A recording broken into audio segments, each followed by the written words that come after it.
Halo semuanya, perkenalkan nama saya Rosan Boris. Saya dari Prodi Bisnis Digital.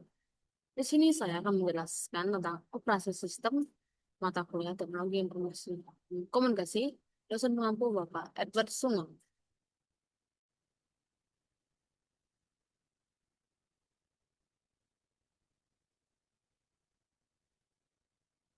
Di sini ada sistem operasi. Sistem operasi itu ialah perangkat lunak yang dasar menjadi jembatan antara pengguna dan perangkat keras ke komputer. Fungsinya sebagai penghubung utama antara perangkat keras dan perangkat lunak serta mengelola sumber daya komputer secara efisien. Lalu, ada fungsi sistem operasi. Yang pertama itu starting computer and mobile device. Ini ada booting. Booting itu proses menghidupkan komputer. Terdapat dua jenis booting, yaitu ada cloud booting dan boot warm boot. Cold boot ini untuk memulai komputer dari keadaan mati total. Warm boot ini memulai ulang komputer saat sudah dalam keadaan hidup. Lalu ada sleep mode versus hibernate. Yang pertama itu ada mode tidur atau sleep. Ini adalah keadaan di mana komputer dalam kondisi daya rendah memungkinkan untuk kembali bekerja dengan cepat. Lalu ada mode hibernasi. Itu adalah keadaan di mana komputer menyimpan semua data ke hard disk dan mematikan data sepenuhnya. Lalu ada perbatasan mode tidur dan hibernasi. Ini metode tidur lebih cepat untuk kembali ke keadaan semula, tetapi memerlukan daya. Lalu ada UI, User Interface. Itu ialah antar muka pengguna, yaitu titik interaksi antar manusia dan mesin yang memungkinkan pengguna untuk berinteraksi dengan sistem atau perangkat. Yang pertama itu ada Graphical User Interface atau UI atau UI. Itu adalah antarmuka grafis yang menggunakan icon menu, dan elemen visual lainnya. Contohnya itu sistem operasi Windows, macOS, dan aplikasi mobile. Lalu ada Command Line Interface atau CLI. Itu adalah antarmuka baris perintah yang mengharuskan pengguna untuk memasukkan perintah teks untuk berinteraksi dengan sistem. Contohnya itu terminal pada sistem operasi Linux atau macOS, command prompt pada Windows. Yang ketiga itu ada Text Based User Interface atau TUI. Antarmuka berbasis teks yang menggunakan karakter teks untuk menampilkan menu dan opsi. Contohnya itu menu BIOS pada komputer. Lalu ada Voice User Interface VU. Antarmuka yang pengguna berinteraksi dengan sistem melalui perintah suara. Contohnya itu ada Google Assistant. Lalu ada Virtual Reality User Interface. Ini antarmuka yang digunakan dalam lingkungan virtual reality. Contohnya dalam game VR atau aplikasi simulasi.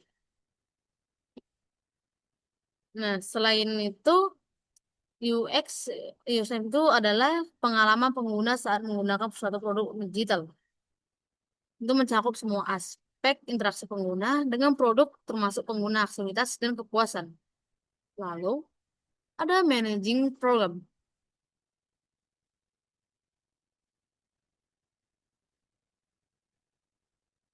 Ini ialah cara sistem operasi mengatur program yang sedang berjalan di komputer. Utamanya ada foreground program dan background program. Lalu ada single text tasking. Itu adalah sistem operasi yang hanya dapat menjalankan satu program dalam satu waktu. Kayak misalnya ini pada gambar terlihat sebuah laptop dalam satu jendela program yang aktif. Lalu ada multitasking. Itu ialah sistem operasi yang dapat menjalankan lebih dari suatu program dalam waktu yang sama. Jadi si single tasking ini itu single task berfokus pada satu tugas yang hingga selesai Sedangkan si multitasking ini beralih antara beberapa tugas dengan sangat cepat. Lalu ada managing memory. Managing memory itu ialah proses yang dilakukan oleh sistem untuk mengatur pengguna memori agar kinerja komputer menjadi optimal. Itu ada RAM, Random Access Memory. Itu tempat untuk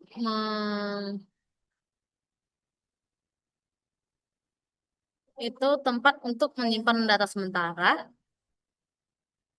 digunakan saat program sedang dijalankan, saat proses bekerja dan data instruksi diambil dari RAM. Cara kerja itu ialah mengalokasikan memori untuk program yang berjalan, memantau isi memori selama program digunakan, lalu menjelaskan memori jika sudah ditutup. Lalu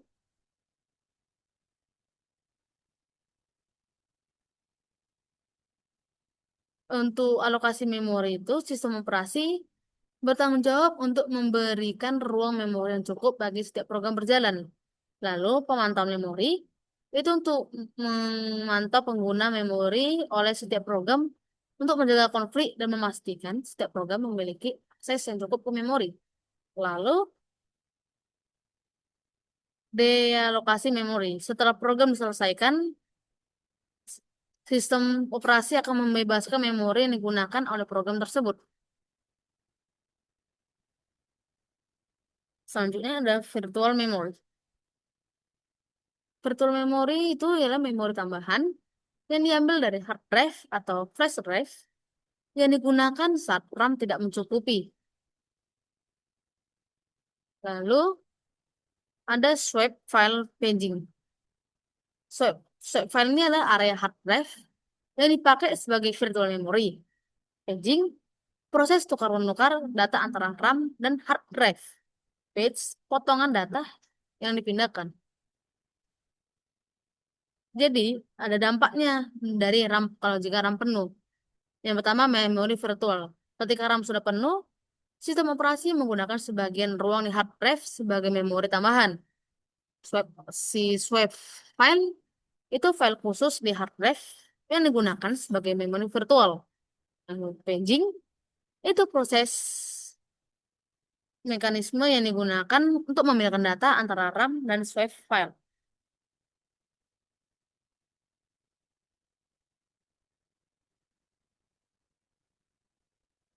Lalu ada mobile operating system. Mobile operating system itu perangkat lunak yang mengelola, mengendalikan cara kerja smartphone atau tablet. Fungsinya sebagai penghubung antara perangkat keras dan pengguna serta menjalani platform untuk menjalankan aplikasi. Contoh itu Android, iOS, dan Harmony OS. Si Harmony OS ini adalah sistem operasi yang dikembangkan oleh Huawei. Harmony OS dirancang un- digunakan berbagai perangkat termasuk smartphone, tablet, dan perangkat IoT. Lalu ada server operating system. Itu ialah sistem operasi multiseluler, multi-user yang berfungsi untuk mengatur, mengkoordinasi bagaimana banyak pengguna dapat mengakses serta berbagai sumber daya dalam sebuah jaringan. Contoh itu Windows Server, Microsoft Server, Unix, dan Linux. Multi-user itu adalah sistem operasi yang dirancang untuk mendukung banyak pengguna yang mengakses sumber daya secara bersamaan. Pengaturan dan koordinasi itu server yang mengatur dan mengkoordinasi akses ke sumber daya seperti file printer dan aplikasi yang memastikan bahwa sebuah pengguna dapat mengakses sumber daya yang mereka butuhkan tanpa konflik. Lalu, kesimpulannya itu sistem operasi perangkat lunak inti yang mengelola sumber daya perangkat keras dan menyediakan layanan umum untuk aplikasi perangkat lunak.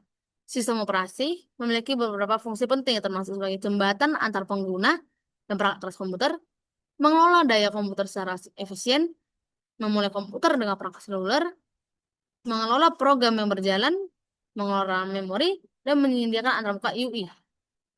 Setiap jenis sistem operasi memiliki karakteristik penggunaan yang berbeda, tetapi semuanya memiliki tujuan yang sama. Sekian dari saya, terima kasih.